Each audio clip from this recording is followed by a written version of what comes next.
Gaian Yoga this morning, which is the yoga of science and knowing. And we're taking it from Deepak Chopra's book, The 7 Spiritual Laws of Yoga. And we just got onto our cushions so that our hips are higher than our knees. And we can sit up nice and tall that way and just come into our breath and take 5 deep breaths. And this is somewhat like the Bhakti Yoga. It's not very strenuous. It's not sending energy out. It's bringing energy in. And I'll just read this little bit from Deepak's book.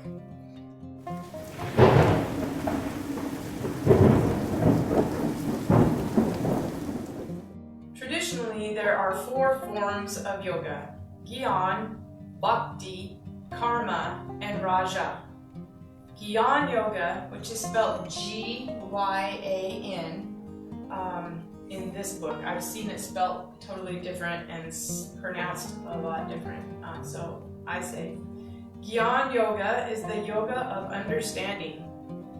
The yoga of understanding is also the yoga of science. Science is, after all, the knowledge of nature's laws. Science is not an enemy of a spiritual awakening, but rather a potentially helpful friend. Today's science reveals to us the mysterious non-local domain where everything is instantly correlated with everything else, where time, space, matter, energy, and information resolve into a field of pure potentiality. This is the realm where the immeasurable potential of all that was, all that is, and all that will be manifests and differentiates into the seer and the scenery, and the observer and the observed, the knower and the known. The yoga of understanding has been referred to in the Upanishads as the razor's edge. We are cautioned to tread carefully on this path as we gain understanding of the laws of nature. We run the risk of arrogance, and arrogance inflates the ego, and the ego overshadows the spirit. And the original sincere quest of discovery leads to an alienation from the very source of which intimacy was sought. Truly great scientists are known for their humility, and even as they explore and unravel the secrets of the unknown looms larger and becomes ever more mysterious. Humility leads to wonder, which leads to innocence. And the return of innocence invites us to enter the luminous mystery of life and surrender to it. The yoga of knowledge can be a wonderful path if we are mature enough to understand that we are seductive temptations that may entrap us for a while in diversions of the intellect. So this is something that I believe about Loren. Uh-oh. Okay. I believe that he's balanced very well in the place of innocence and the place of knowledge. He comes from both of those very well, and he's humble and not arrogant. I don't get that feeling from Loren hardly ever. Just knowledgeable and innocent, humble, and not full of ego, obviously. Well, thanks. My head just grew 3 sizes. But it's a quality that you can see in people. You really can, and I honor that in him. And it's just beautiful. And so this practice I've done at some AA women's yoga retreats, and it's pretty moving. And it's not like the yoga where we're practicing our movements on the outside. This is where this is even deeper than doing the pranayama breaths on the inside. This is going into another layer of your understanding of yourself. So, could be heavy. You ready? Let's go. All right, so we'll stand up. Not on that little cushion anymore. So what you want to do is you bring your hands, your fingers are pointing down on your hips, and your thumbs are on come back. And you stand with your feet a little bit wide. And we'll come into like our Tadasana where we pull everything up and in and back and down and long necks. And we're going to take 3 deep breaths, and then we'll stand and relax and come into feeling our body. So here we go. And I want you to exhale through your mouth.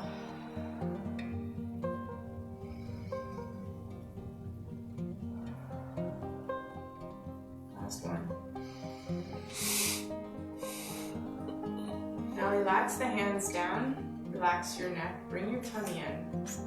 Keep your core locked here. And ask yourself, who am I? Who am I? Who am I?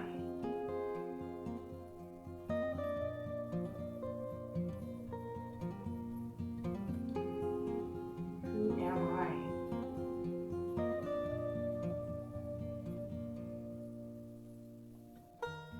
Good. We'll do that 3 times. 3 breaths. Exhale out.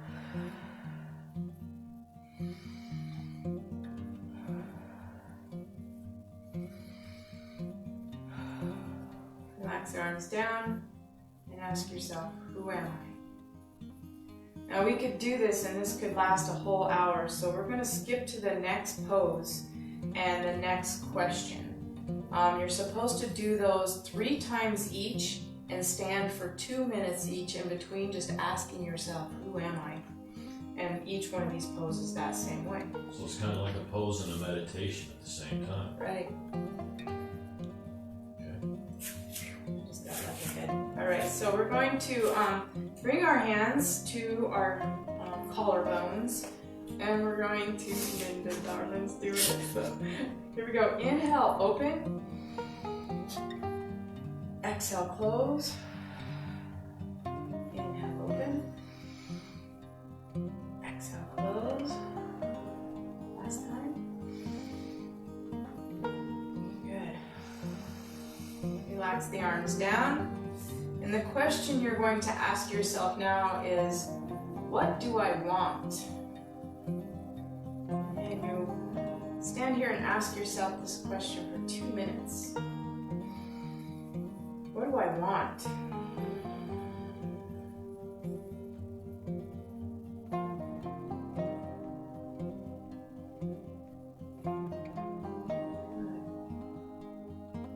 And you could do that 3 separate times. The next one is kind of like when we want to bring our feet together a little more. And it's kind of like when we go into chair arms, and our arms will go up like this, and we'll arch back, and we'll take our breath in and bring our hands down with the exhale. So here we go. Inhale up. Exhale down. Crack, pop. Inhale. Exhale. Last one. Exhale down. Hands down to the side. Come inside and ask yourself, how can I serve? How can I serve?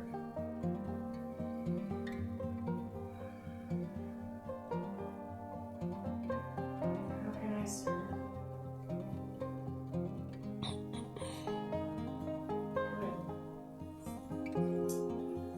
The next one is we interlace our fingers, bring them behind our head, and our thumbs point down on our neck. And we're going to arch up and take 3 deep breaths. Here we go. Exhale, straighten. Big breath up. Last time. Release the hands. And this one is, what brings me joy? What brings me joy? Notice your neck what you're feeling, a lightness in your head.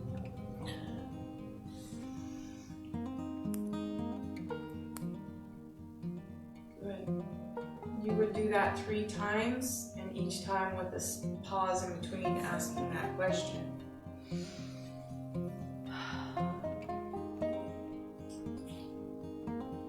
Let's see. I did that wrong. This is okay. We're going to switch them. This one is where we bring our elbows together and we inhale, lift up. And exhale down. Again. That really stretches the belly. One more time. Good. Hands down. And this one is, what is my purpose? What is my purpose? What is my purpose? What is my purpose? Some deep, heavy, knowledging, questions you would only find out about yourself if you asked. And this is the yoga of knowledge. And then we come down and back onto our cushion. If you did each of those 3 times and you took those 2 minutes in between and you just kept asking yourself and just listening for the answer, you'd have a profound moment, I'm sure, because it happened. So here we bring our hands together into prayer hands.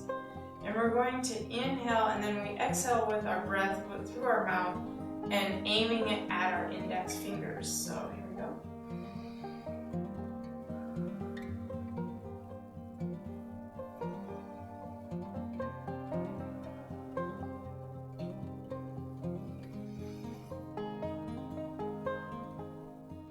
And relax the hands down and listen to your breath. Say, I'm listening to my breath.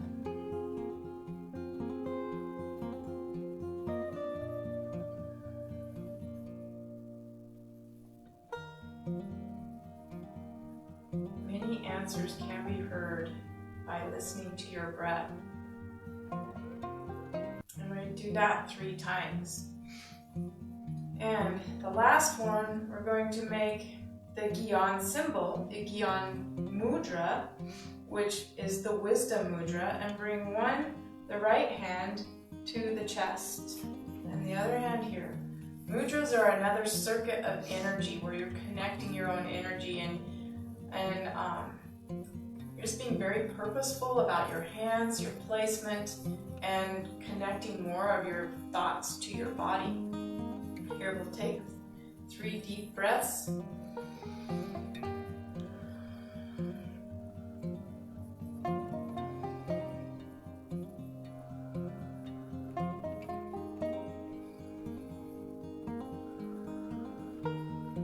then on our last deep breath in, we're going to do a long Om on the exhale, and then followed by silence and listening to my essence is what you'll say to yourself. So here we go. Big inhale.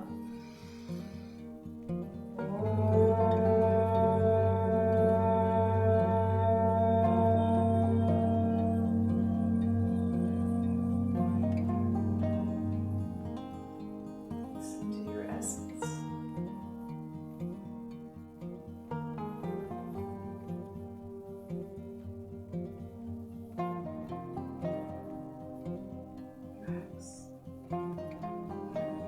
Gyan yoga, the way I learned it.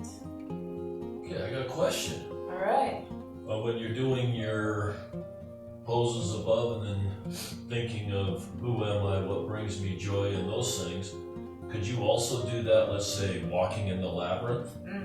Or even just walking and thinking by yourself as an exercise, maybe even barefoot where you're grounding? Would that be beneficial, or would it be best if you were just standing? Oh no.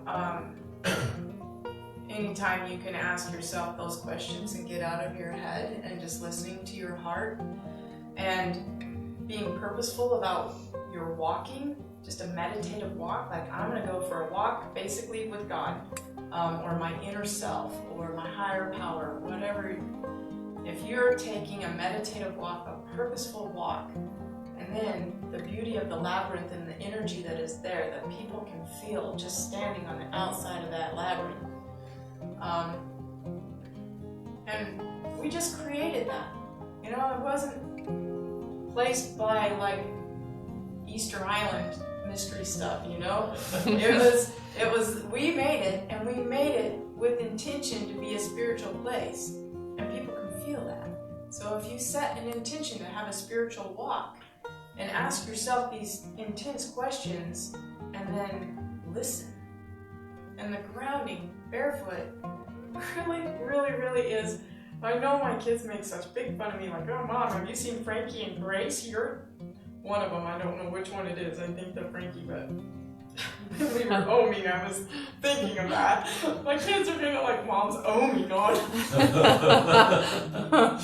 But you know, it just really works, and you can't make fun of it unless you've tried it. And I know my kids have all tried yoga, and I know they like it, but it's fun to make fun of mom, I guess. Well, and I really like the grounding. Anytime I can get out with my feet in the dirt, it feels good. It always relaxes me and makes things feel better. I think you seemed pretty relaxed during this.